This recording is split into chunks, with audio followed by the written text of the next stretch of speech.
Hi, Canada. Hugh live inside the Beltway where it's a chilly 41 degrees this morning. Jim Geraghty probably has a muffler on. No, he doesn't have a muffler. You need a muffler, Jim. No. Jim, I want to talk to you about the Jets, drones, and Democrats. I want to start by thanking you. The Jets won yesterday. They are now drafting after the Browns in the Tankathon. So thank you. Someone had to win that game. I'm glad it was the Jets. Yeah, I have to congratulate my friend Charlie Cook, diehard Jaguars fan. Back when the season looked better for both of us, this was actually a game I was thinking of going to watch with my dad in person. Season stinks, we didn't do it, but let me say, like, Charlie got the big win, and by that I mean the loss. But at this point of the year, when you're not going anywhere, you're not going to the playoffs, you want the best draft position you can. The other reason they won yesterday is, like, I watch almost every Jet game at a local restaurant or through illicit means. And I didn't watch yesterday. So naturally, that's when, Rodgers looks good and Devontae Adams looks incredible and all that stuff. They save all the highlights for when I'm not watching. So thanks a lot, guys. See, the reason I was pulling for him yesterday is I think the Jaguars have it in it to win one more game and go ahead of the Browns. But in the Tankathon world, we know who to root for. I'm rooting for the Bears tonight. Get them out of Tankathon competition. But Jim, last football question. I don't want to be number one or number two. I don't want Shador. I don't want Cam Ward. Do you? I've never look as bad as the Jets have been. By winning a whopping 3 games this year, they were pretty much eliminated because the Raiders and Giants, man, when it comes to losing, they are the champions. They are winners. They're the best at it. Yeah. I don't want those two anyway. They're running quarterbacks. I'm done with running quarterbacks. I want an Aaron Rodgers from 20 years ago. That's what I want. So do we. So does Aaron Rodgers. All right. Second question. That's the Jets. Drones. Earlier, I asked Vic Mattis, you've got Jersey ties. What's going on? And he wouldn't tell me. I assume this is a New Jersey thing. What's going on? All right, so today's morning jolt is very long, clocked in at right around 3,000 words, but I just decided to look at everything we could determine about the drone incidents. Most notably, there are 4 possibilities. One is these are our drones, and we don't want to talk about it because we're testing them. And there are certain sightings that lines up with drones that the Navy has described. There is the Naval Air Warfare Center, in kind of south central New Jersey. That's a possibility. I don't think it counts. By the way, I think there's multiple explanations for multiple sightings. Second one is the idea that it's somebody else's drones, and it's very easy to talk yourself into that. We're in between presidencies. We have a whole bunch of enemies who probably, Russia wants to probably maximize its leverage for any negotiations over Ukraine. Iran's had a really rough year. You figure they might want to send some sort of signal or something like that. The argument was Jeff Van Drew's statement that there are 3 drone. Iran has drone carriers, basically a drone aircraft carrier, but they're all off the coast of Iran right now. So apparently, the idea that there's one somewhere in the Atlantic sending out these drones doesn't line up with what would seem very plausible there. That said, the military is saying we have these drone incursions over our bases, over our restricted airspace, and we don't know what they are. So conceivably, this is not a. Some of them are probably natural phenomenon. Somebody said you look at the flight paths for LaGuardia, JFK, Newark, and they line up with where a lot of these sightings are occurring. So it's probably a combination of those 3. And if it is aliens, like I say, this is a guy who grew up in Metuchen. Hugh, why would they come to New Jersey? I just think you're obviously adding to the conspiracy of silence. All right. You are obviously adding to the conspiracy of silence among New Jerseyites, and you're all in on it, and you're not telling us. So I'm done with that. Let me move on to the Democratic holiday party. Were you aware that the Democrats had a Christmas party last night? I figured it. Well, first of all, it was a holiday party, right? It wasn't a Christmas party, Hugh. It was a holiday party, yes. I had not heard about it until we started talking with Dwayne logging in. But every day, first of all, congratulations on your shift to the afternoons. I'm figuring sleeping late will be good for you. You will. So I figure after starting my week with you, maybe we'll do some Friday afternoon talk, and I'll end my week with you.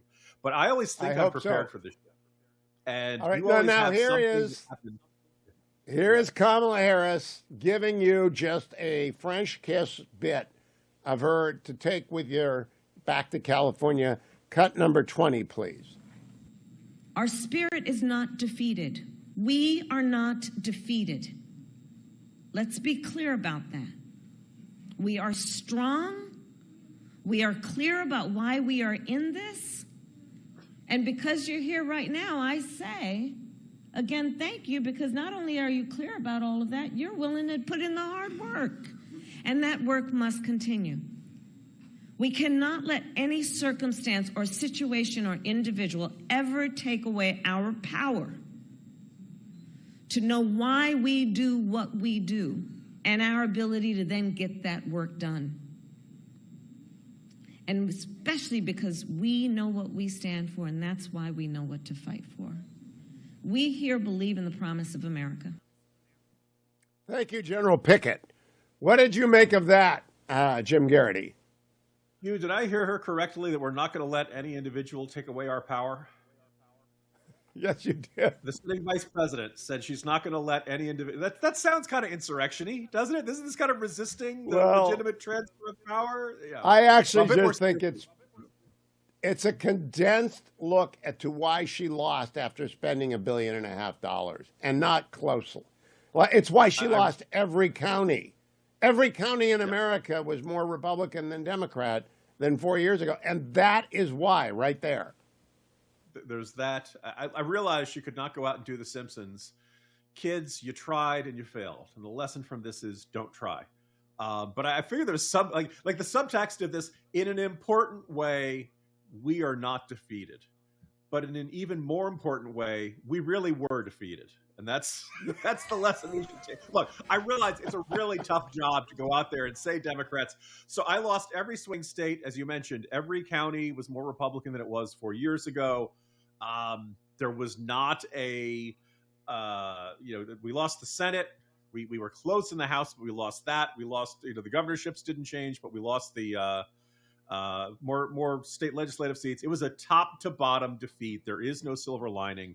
We have no power in Washington for at least the next 2 years. And honestly, the midterms aren't looking great. We'll see what happens down the road. But the entirety of our approach has been rebuked. We've lost among every demographic, minority groups, you name it. But we will fight on. Because the important thing is, the lesson of Kamala Harris's life is that when you fail, just try the same thing again. And then hopefully it'll work out. Now, if you were programming the DNC's holiday gathering, if you'd been at all imaginative, wouldn't you have booked the comic Tony from the Madison Square Garden? Wouldn't that have been fun? Whoa. Well, no. So there was a good essay in the Atlantic who basically said, we're in a populist era. Democrats have to become more populist. As a result, they have to be less cultural elitist, and they have to focus on raising the minimum wage and trade, blah, blah, blah, anti-free trade, more protectionist. And the thing, first of all, is it's not like they totally ignored these issues. It's not like you could say, but the takeaway I took from this essay is have you met any of these top Democrats? Do you know the people who work at the DNC? Jim, my real question is, if you're the party planner, who do you book? They had the president who rambled on. I played those clips. They had the vice president. Who do you actually send up there? It's the worst Christmas party in history, right? Fetterman, so he could yell at them that they stink. Yes. And say, why can't you be more like me? All of you are getting cargo pants. All of you are, T-shirts and, but semi-seriously, my reaction to that essay was all he was saying is that, elite Democrat party leaders need to change. Is everything about themselves. And they like themselves the way they are. They don't want to start saying it's okay to drive an SUV or a pickup truck and you don't need to drive a non-Elon Musk manufactured electric vehicle. They don't want to, they ran on abortion on demand because that's what matters most to them. They don't want to change. Jim, I'm going to get you to go out on a limb early here because in 1968, Republicans won a fractured, violence-filled upheaval of an election when Richard Nixon beat Hubert Humphrey, and they came back 4 years later with George McGovern. So, who are the Democrats going to nominate in 2028, based on that predicate? The only thing I like about that predicate, Hugh, is that you know what happened right after 1968? The Jets won the Super Bowl. So, there you go. But if they're going to find the George McGovern of 2028. Who is the George McGovern of? I think I know who it is. Newsom or? No, it's AOC. They are really going to go full AOC. She's bored in the House. She's in the minority. She can raise the money. It's going to be 100% AOC. Are you a skeptic? Yeah, but I think there's going to be you can see the reaction to Brian Thompson. Like there's just this in-choke rage amongst liberals right now. It's going to turn into a draft AOC movement soon. Jim Geraghty, follow him on X at Jim Geraghty. Read him in National Review, the morning